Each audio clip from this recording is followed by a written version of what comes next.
I'm going to give you the single most important lesson my colleagues and I have learned from looking at 83,000 brain scans. But first, let me put the lesson into context. I am in the middle of 7 children. Growing up, my father called me a maverick, which to him was not a good thing. In 1972, the Army called my number, and I was trained as an infantry medic, where my love of medicine was born. But since I truly hated the idea of being shot at or sleeping in the mud, I got myself retrained as an X-ray technician and developed a passion for medical imaging. As our professors used to say, how do you know unless you look? In 1979, when I was a second-year medical student, someone in my family became seriously suicidal, and I took her to see a wonderful psychiatrist. Over time, I realized that if he helped her, which he did, it would not only save her life, but it would also help her children and even her future grandchildren, as they would be shaped by someone who is happier and more stable. I fell in love with psychiatry because I realized it had the potential to change generations of people. In 1991, I went to my first lecture on brain SPECT imaging. SPECT is a nuclear medicine study that looks at blood flow and activity. It looks at how your brain works. SPECT was presented as a tool to help psychiatrists get more information to help their patients. In that one lecture, my 2 professional loves, medical imaging and psychiatry, came together and quite honestly revolutionized my life.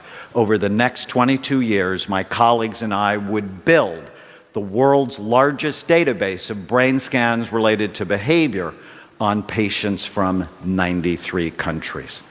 SPECT basically tells us 3 things about the brain: good activity, too little, or too much. Here is a set of healthy SPECT scans. The image on the left shows the outside surface of the brain, and a healthy scan shows full, even, symmetrical activity. The color is not important, it's the shape that matters. In the image on the right, red equals the areas of high activity, and in a healthy brain, they're typically in the back part of the brain. Here is a healthy scan compared to someone who had 2 strokes. You can see the holes of activity. Here's what Alzheimer's looks like, where the back half of the brain is deteriorating. Did you know that Alzheimer's disease actually starts in the brain 30 to 50 years before you have any symptoms? Here's a scan of traumatic brain injury. Your brain is soft and your skull is really hard. Or drug abuse. The real reason not to use drugs? They damage your brain. Obsessive compulsive disorder, where the front part of the brain typically works too hard so that people cannot turn off their thoughts. And epilepsy, where we frequently see areas of increased activity. In 1992, I went to an all-day conference on brain SPECT imaging. It was amazing and mirrored our own early experience using SPECT in psychiatry. But at that same meeting, researchers started to complain loudly that clinical psychiatrists like me should not be doing scans, that they were only for their research. Being a maverick and having clinical experience, I thought that was a really dumb idea. Without imaging, psychiatrists then and even now make diagnoses like they did in 1840 when Abraham Lincoln was depressed, by talking to people and looking for symptom clusters. Imaging was showing us there was a better way. Did you know that psychiatrists are the only medical specialists that virtually never look at the organ they treat. Think about it. Cardiologists look, neurologists look, orthopedic doctors look, virtually every other medical specialties look, psychiatrists guess. Before imaging, I always felt like I was throwing darts in the dark at my patients and had hurt some of them, which horrified me. There is a reason that most psychiatric medications have black box warnings. Give them to the wrong person and you can precipitate a disaster. Early on, our imaging work taught us many important lessons, such as illnesses like ADHD, anxiety, depression, and addictions are not single or simple disorders in the brain. They all have multiple types. For example, here are two patients who have been diagnosed with major depression that had virtually the same symptoms, yet radically different brains. One had really low activity in the brain. The other one had really high activity. How would you ever know what to do for them unless you actually looked? Treatment needs to be tailored to individual brains, not clusters of symptoms. Our imaging work also taught us that mild traumatic brain injury was a major cause of psychiatric illness that ruined people's lives, and virtually no one knew about it because they would see psychiatrists for things like temper problems, anxiety, depression, and insomnia, and they would never look, so they would never know. Here's a scan of a 15-year-old boy who fell down a flight of stairs at the age of 3. And even though he was unconscious for only a few minutes, there was nothing mild about the enduring effect that injury had on this boy's life. When I met him at the age of 15, he had just been kicked out of his 3rd residential treatment program for violence. He needed a brain rehabilitation program, not just more medication thrown at him in the dark or behavior therapy, which, if you think about it, is really cruel. To put him on a behavior therapy program when behavior is really an expression of the problem, it's not the problem. Researchers have found that undiagnosed brain injuries are a major cause of homelessness, drug and alcohol abuse, depression, panic attacks, ADHD, and suicide.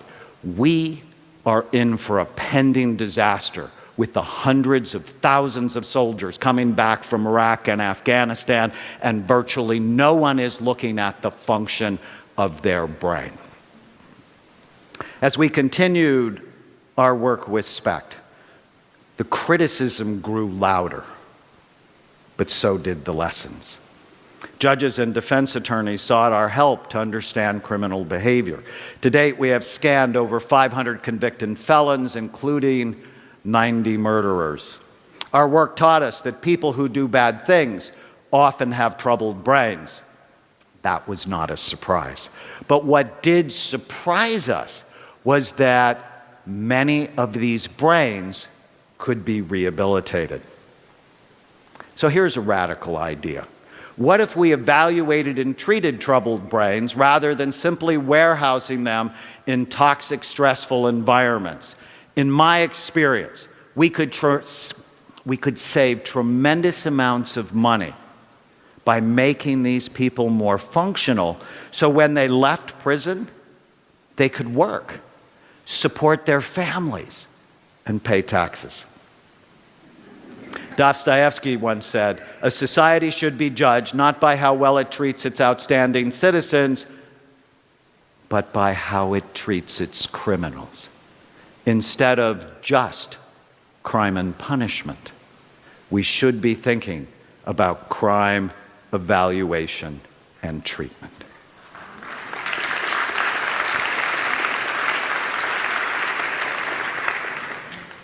So after 22 years and 83,000 scans, The single most important lesson my colleagues and I have learned is that you can literally change people's brains. And when you do, you change their life. You are not stuck with the brain you have. You can make it better, and we can prove it. My colleagues and I performed the first and largest study on active and retired NFL players, showing high levels of damage in these players at a time when the NFL said they didn't know if playing football caused long-term brain damage. The fact was they didn't want to know.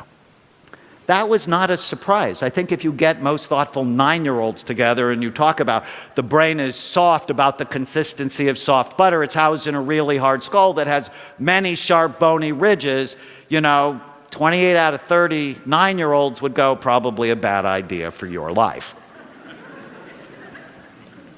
But what really got us excited was the second part of the study, where we put players on a brain smart program and demonstrated that 80% of them could improve in the areas of blood flow, memory, and mood, that you are not stuck with the brain you have. You can make it better on a brain smart program. How exciting is that? I am so excited. Reversing brain damage is a very exciting new frontier, but the implications are really much wider. Here is the scan of a teenage girl who has ADHD, who is cutting herself, failing in school, and fighting with her parents. When we improved her brain, she went from D's and F's to A's and B's and was much more emotionally stable. Here's a scan of Nancy. Nancy had been diagnosed with dementia, and her doctor told her husband that he should find a home for her because within a year she would not know his name. But on an intensive brain rehabilitation program, Nancy's brain was better, as was her memory. And 4 years later, Nancy still knows her husband's name. Or my favorite story to illustrate this point is Andrew, a 9-year-old boy who attacked a little girl on the baseball field for no particular reason, and at the time was drawing pictures of himself hanging from a tree and shooting other children. Andrew was Columbine, Aurora, and Sandy Hook waiting to happen. Most psychiatrists would have medicated Andrew as they did Eric Harris and the other mass shooters before they committed their awful crimes. But SPECT imaging taught me that I had to look at his brain and not throw darts in the dark at him to understand what he needed. His SPECT scan showed a cyst the size of a golf ball occupying the space of his left temporal lobe. No amount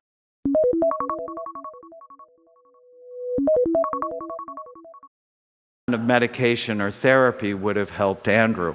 When the cyst was removed,